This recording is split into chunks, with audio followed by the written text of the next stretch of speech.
Becky. Welcome back to my channel. I'm really excited for today's video because journaling is something that I started in 2024. It's been a huge addition to my life. I don't want to call it a passion, but I have really enjoyed it, and it has really branched out for me to a couple different types of journaling, which I'm going to share with you guys in today's video. So started out with just basic journaling, which is for me, and I know it looks different for everybody. For me, I wanted to be able to handwrite my journals.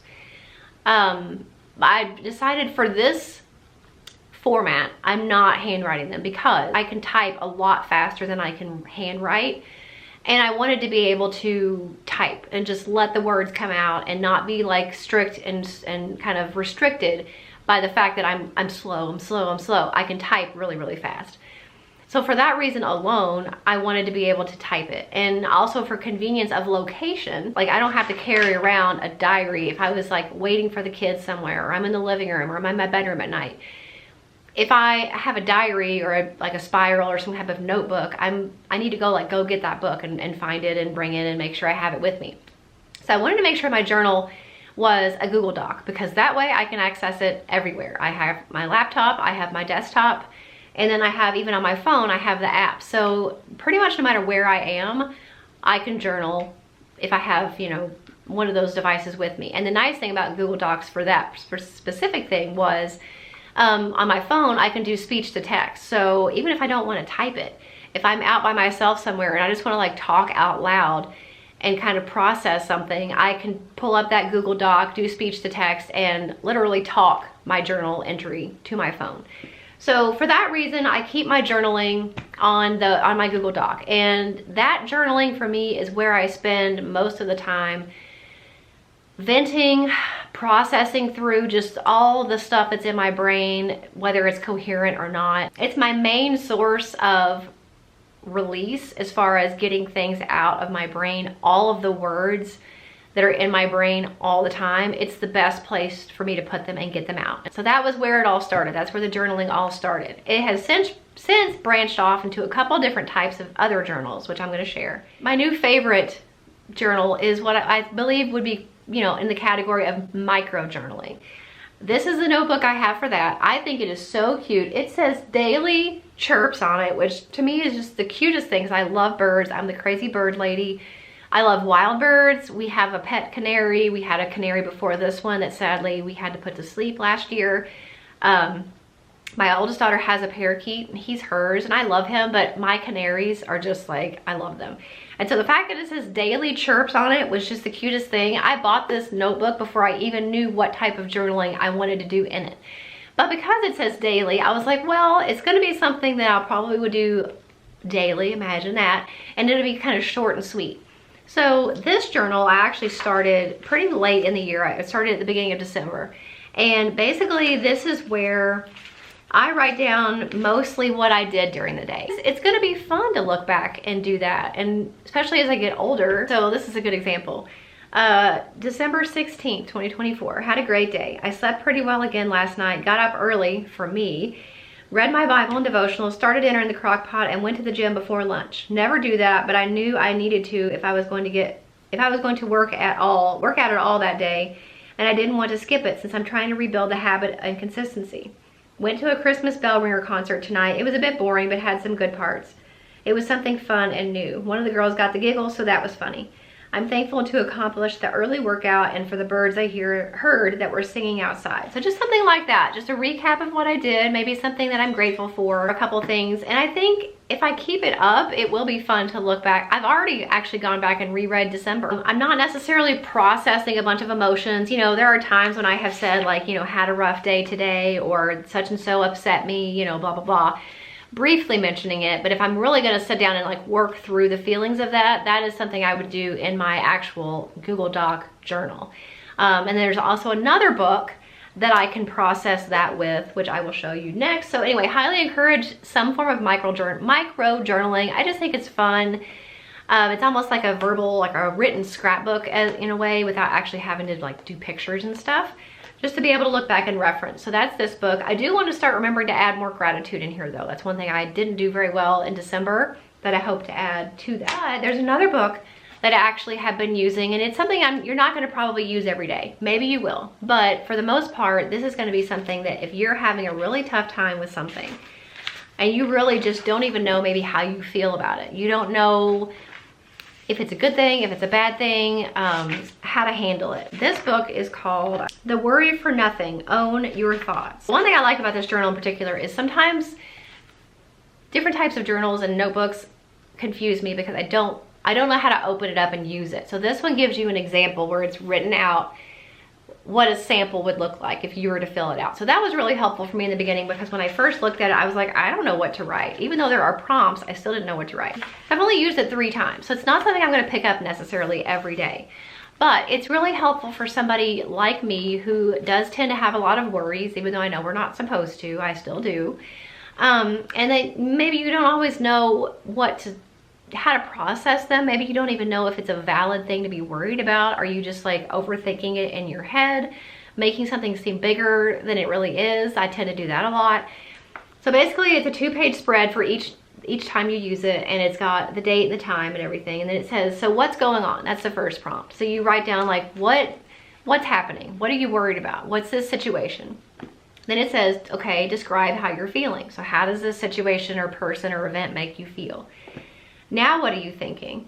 And then it says what evidence supports that thought and what evidence contradicts it. And this was a really helpful one for me because a lot of times I will see what I want to see if it validates the feeling, even if it's wrong. Or even if it's not the whole picture. I'll tend to be like, well, this happened and this is why I think that. Even though there might be plenty of other reasons to contradict it, you have a place to really work on both and try to be even of like, well, this supports this thought, but this one actually goes against it. This goes against it. And then it says, okay, so let's try writing down an alternative thought. And that's been really helpful. How do you feel now? And then anything else before you go. And sometimes you get to the end of that process and you're like, it still hurts. And that's the case with a lot of things. But I think going through the plan and kind of the way this is mapped out could be really, really helpful for somebody who is in their feelings a lot, who tends to get overwhelmed a lot, who tends to not be able to verbalize or process what you think and how you feel and why you feel that way. That's a huge one for me that I've been really working on the last couple of years. Why? Why do I feel this way about this thing, this person, this situation? And this has been really helpful for that. And then I have another one. This one's a lot more fun. This one is a lot about more self-awareness, getting to know yourself better. And I feel like I know myself pretty well, but I really enjoy this one. This is the Dig Deeper Inside the Out journal. And I believe all this stuff is on Amazon still. When I bought this, it wasn't. I actually had to buy it from the website. Last time I checked though, it is on Amazon, so I'll link everything. Basically, this entire journal is just a bunch of different journal prompts that, you know, you can find journal prompts online. You don't have to buy a book. But I really wanted to have a book. I really wanted to have a structured journal that kind of takes you through different categories, and this one does. This one takes you through, the first section is intention, second is healing, third is gratitude, 4 is presence, 5 is purpose, and 6 is growth. And I believe they have another book too, but this one was the one I started with. And it's just a bunch of different questions in each of those sections in those categories. Some of the ones I've already answered, I kind of jumped around. I didn't go in order. What is something that you want to happen this year? What's the first thing you do when you wake up in the morning? What makes you feel productive? What makes you feel unproductive? List 3 skills that you would like to develop. What do you want to start doing more of? How do you want to be remembered? What do you think is your most toxic trait? That's a deep one. What do you love most about your life right now? Just a bunch of prompts. I really enjoyed this. Again, I don't do it every day. You certainly could. I don't do it every day. I do it when I have free time and I don't feel like that I need to really journal in my Google Doc or journal in the Worry for Nothing thing. Like I do it when I feel like I have time and when I want to. So this is definitely supposed to be something, this is just pure fun, getting to know myself, digging a little deeper, hence Dig Deeper. So I have that. Okay. Those are actual like books that you can buy and I can tell you where to get them. The last thing that I am still working on, so I can't really show you the finished product now, and I'm not even sure I can show you, well, maybe I can show you some of it. But basically, I don't even know what to call it. You guys probably all know what a vision board is. they're all over the internet. You can see them everywhere you go. Vision board, you know, whatever. Some people do digital ones. Some people have like the ones that hang on the wall. So this is kind of like a vision board, but not really at all. Basically, I've seen it called a morning journal. I've seen it called a life journal, a daily vision journal. I've seen it called all of those things, which is why I don't really know what to call it. For me, I'm gonna call it probably my daily vision journal. So it's not gonna be a board, and this is just a plain 1/2-inch notebook. I don't even have a cover for it yet. I'm probably gonna do that soon, and if you guys want, I may do it with you all on a video where I can just like screen share me making the cover, which is one reason why I bought the kind of binder where you can put a cover in, because that will probably look like a typical vision board in paper form. You know, a bunch of pictures, maybe some quotes and some words that mean things to me. I haven't done that yet. I've been busy. It's the end of the year. We've been packing up Christmas and I've been prepping some videos for you guys. So haven't done that yet, but do let me know in the comments if you'd like to see me like put this together a little bit more deeply. But I wanted something that when I am in the morning and I do my prayers and I do my devotional and I read the Bible, which I do every day just about. I'm supposed to do it every day. It's definitely a goal. I wanted something that I could look at as a daily, somewhat daily visual reminder of my priorities, habits that I'm trying to incorporate or not, like I mentioned in my habit tracking video, some focuses for me for the year and just for my life in general, some I am statements about who I am or who I want to be, maybe some Bible verses. This could also be a really great place if you want to keep your goals in here, so that if it's something you're looking at every single day. A lot of people, myself included, I will make goals for the year, and then if I don't sit down and like put them in certain, you know, seasons or months, they don't get done. So I definitely plan on keeping a copy of my goals in my planner, but I thought it might also be a good idea to keep just a master list of my goals in here so that I'm seeing them on a somewhat regular basis where I'm like, yeah, that's still a goal of mine, or that's not. So I do have a couple of things. I have, the one thing I've got done so far is my I am statements. It's the first page. That's definitely gonna be something I can add to as time goes on, and it probably will be. So this is my Protect My Peace page. I have a page about hobbies. It's just a visual of the fact that hobbies and date nights are important to me. Here's some ideas, here's some accomplishments, some things that I tried. It's just a fun little thing to look at to kind of encourage me and help me move forward. And then I have a self-care, confidence, and growth page. So just a fun little visual of some things that make me feel good about myself to encourage me to continue to do those things. So those are the only ones that I have like finished. I don't have them in page protectors yet.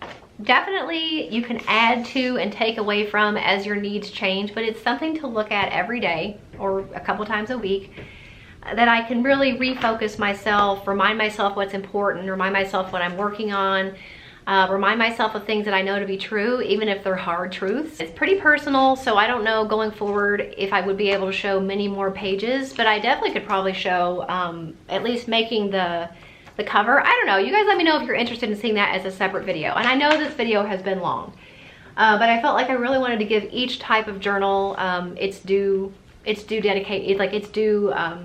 time to shine, I guess, and how I use them and why they're important in different types of journaling and why it can be important and useful and helpful. And I think journaling is something that can tend to grow as you tend to grow, as your needs change. You know, you have different types of things that you need for different types of processing and documenting and growing. So with that in mind, I feel like all of these things combined, even though I don't necessarily do them all every day, except maybe the daily Chirps one, most every day, there are things that I have at my disposal to help me continue to grow, to help me process my feelings, to help me have something to look back on later and say, you know, remember when we did this or this was happening.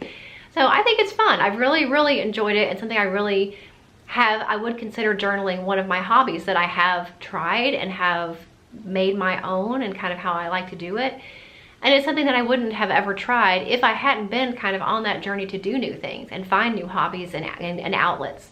So encourage you guys, you know, even if it's just pen and paper, it doesn't have to be fancy, it doesn't have to be a journal, it can just be a spiral notebook, some type of journaling, some type of emotional processing to really work on your emotional maturity and intelligence. maybe to work on processing so that you can release some stress and worry and anxiety. So I love these resources. They're really fun. I'm having a really good time putting together the Daily Vision Journal. And that is definitely 100% personal and customizable. You can buy worksheets on Etsy. You can find things on the internet just for free to print. All the ones that I have were Canva templates that I changed to look like how I wanted them to change, and Canva you can use for free. So highly encourage you guys with that. And I think that'll be an ongoing thing for me to work on. That'll be fun and kind of like a hobby. You know, if you want to start journaling, start small. Don't be overwhelmed by all the things that I showed you. Maybe start small. But I think it might be something, if you enjoy it, that you will find you are looking for more ways to journal in different types of formats. So that's definitely what I have found to be true. I will link all of the journals that I talked about for you guys. Highly encourage them. And I hope this video was helpful. I hope you enjoyed it. It's been a really fun ride for me, and I feel like a lot of good has come out of the different types of journaling that I've done over the past year, and I want to share it with you guys. So I hope you enjoyed this video. If you did, make sure you give it a thumbs up. Don't forget to subscribe. If you're not already, become part of my YouTube channel family. I really, really, really want my silver play button. I'm like 28,000 subscribers from that play button. You have to have 100,000 subscribers before you get it, and I don't get any money from getting subscribers. I don't get any money from earning a silver play button, but I really, really want it. So if you guys want to help me get my silver play button, then please make sure you subscribe, join my family here, and I'll see you in the next video. Bye.